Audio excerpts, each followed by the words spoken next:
Здравствуйте, это передача «Акцент», и сегодня у нас в гостях омбудсмен по предпринимательству Айталина Соколова. Айталина Валерьевна, здравствуйте. Да, здравствуйте. Айталина Валерьевна Соколова окончила экономический факультет Якутской государственной сельскохозяйственной академии, аспирантуру Санкт-Петербургского агрономического университета. Работала специалистом отдела занятости Министерства малого предпринимательства и развития занятости Республики Саха-Якутия, директором ООО «Консалтинг Плюс», государственного учреждения дополнительного образования, бизнес-школы негосударственного учреждения дополнительного образования, Центр образовательных технологий города Якутска, руководителем регионального отделения дистанционного образования Института развития современных технологий в городе Москва. С 2012 года учредитель ООО «Торговая компания Саха-Сеть». С декабря 2013 года уполномоченный по защите прав предпринимателей Республики Саха-Якутия. Сейчас большая дата отмечается, Дни предпринимательства в Якутии. И что мы можем сказать, какие проблемы есть у предпринимателей, что волнует предпринимательство?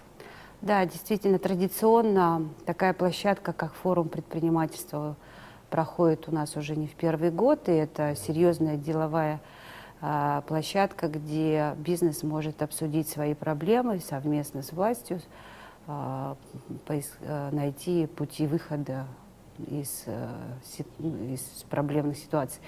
Поэтому на сегодняшний момент те проблемы, которые выставляются на передний план перед органами власти, перед бизнесом, в общем-то, они в основном связаны с текущей обстановкой, в принципе, в целом, безусловно, в экономике страны в целом, да и вообще по всему миру.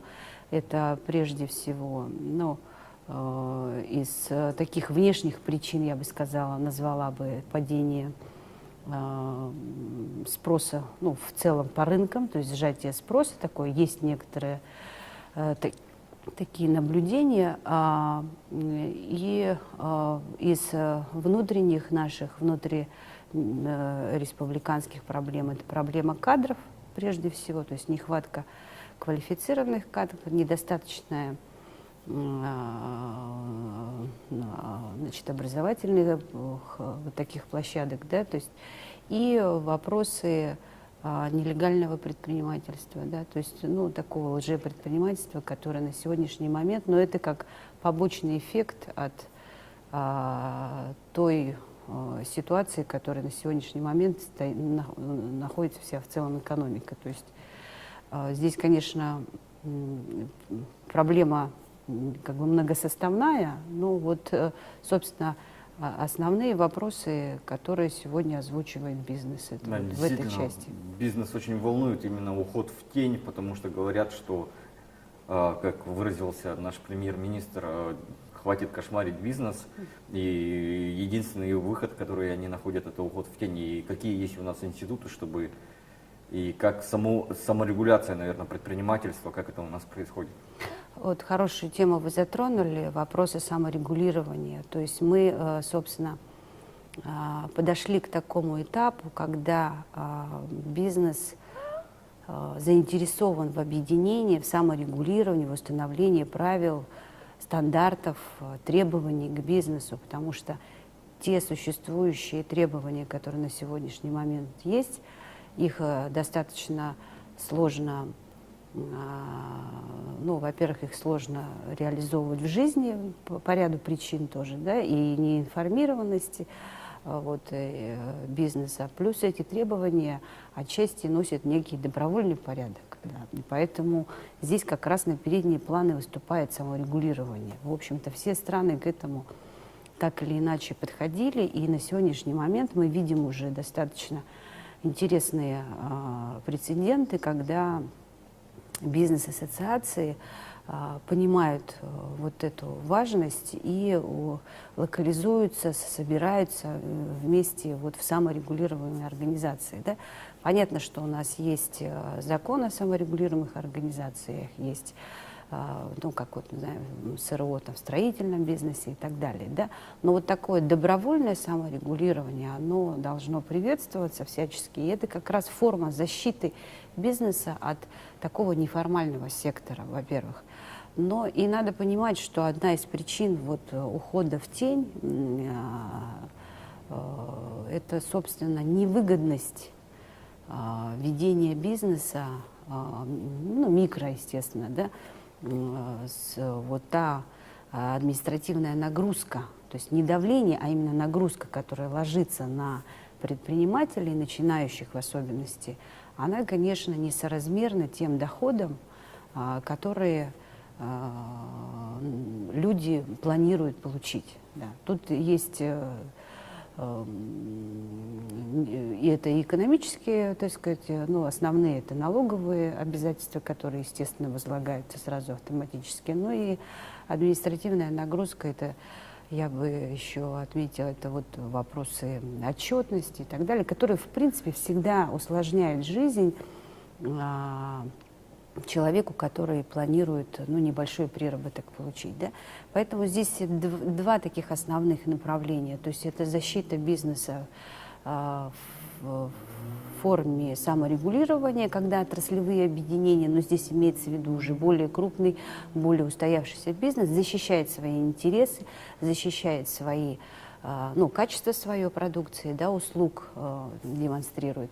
И второе направление – это работа вот самозанятости больше, наверное, развитие. И вот здесь как раз-таки роль государства в том, чтобы прежде всего создать условия, которые были бы приемлемы для всех, которые могли бы обеспечить население дополнительным приработком без ущерба, вот, без такой вот административной нагрузки. И, в общем-то, все усилия к этому должны возлагаться. Конечно, с переменным успехом они у нас не те или иные нормы и инициативы, которые вводятся в Российской Федерации, они, к сожалению, не всегда, ну, скажем так, такие простые и доступные, да, но тем не менее вот закон о самозанятых и те последние инициативы, которые были введены, и патентная система налогообложения, они призваны были как раз для этих целей. Вот наша задача, собственно, в том числе и отраслевых объединений, и бизнес-омбудсменов, способствовать тому, чтобы вот эти реформы как бы носили такой системный характер.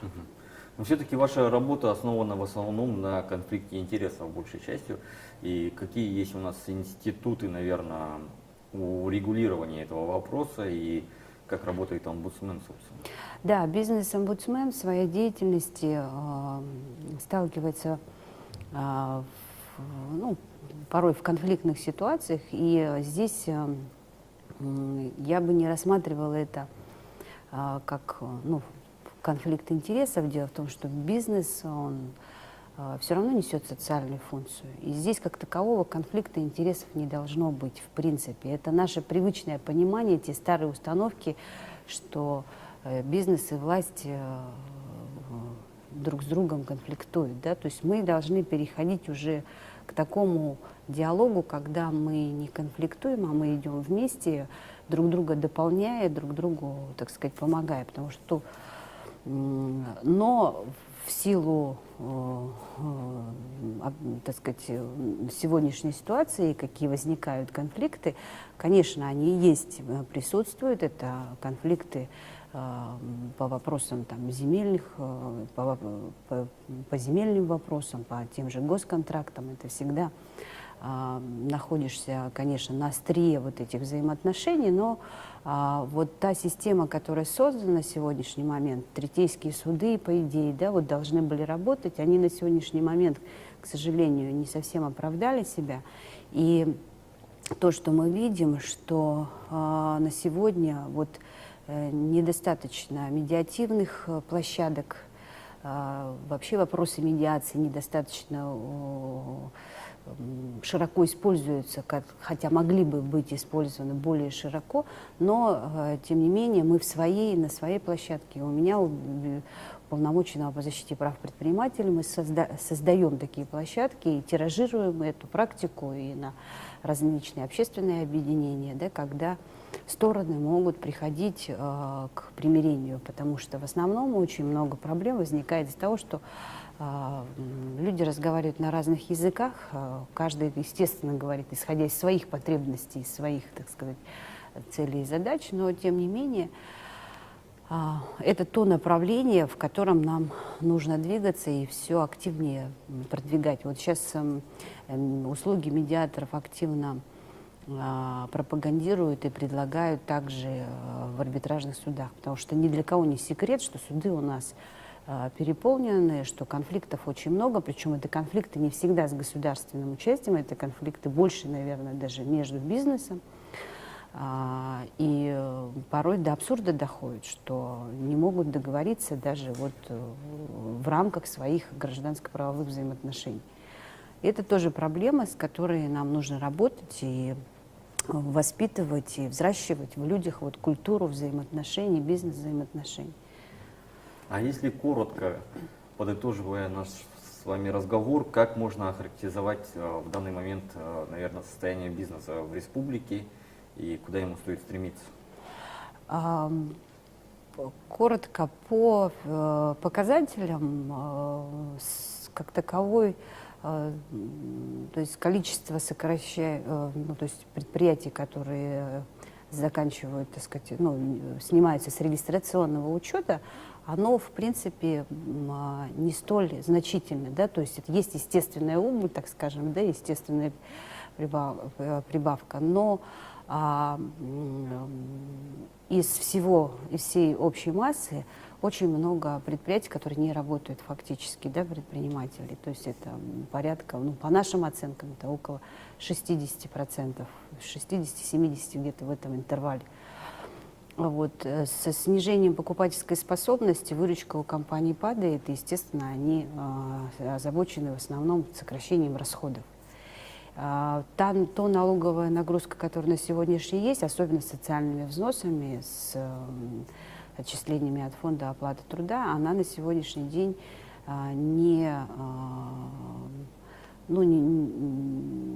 достаточно высокая, на наш взгляд, потому что мы считаем, что нужно вернуться к периоду до 2013 года, когда эта нагрузка составляла 14%. Потому что создавать высокопроизводительную рабочую силу невозможно с такой нагрузкой, и сегодня это, наверное, наибольшее бремя. Сейчас процесс реформирования проходит по линии налоговой ФНС Российской Федерации, это онлайн-касс. То есть рынок нужно обелить для начала, для того, чтобы понимать, как помочь ему. Поэтому вот эти онлайн-кассы, которые сейчас активно внедряются, они как раз будут этому способствовать.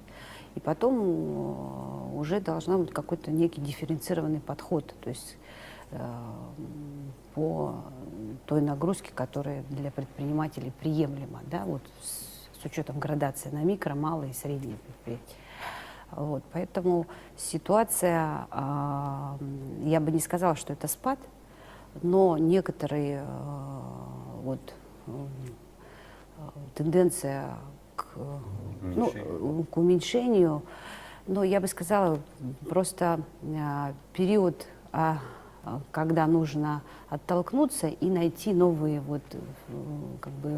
новый горизонт, в какую сторону двигаться, потому что очень большие перспективы с снижением тарифов мы наблюдаем, да, в будущем. И здесь важно, чтобы производственный сектор все-таки у нас поднялся основной. То есть если как бы торговля, она все-таки на своем этапе, она уже достигла определенных, так сказать, порогов, да, вот, то по производству, конечно, нам еще нужно двигаться. Будем надеяться, что производственный сектор Якутии будет и в дальнейшем развиваться при помощи Айдалины Валерьевны. С вами была передача «Акцент». Я Николай Борисов.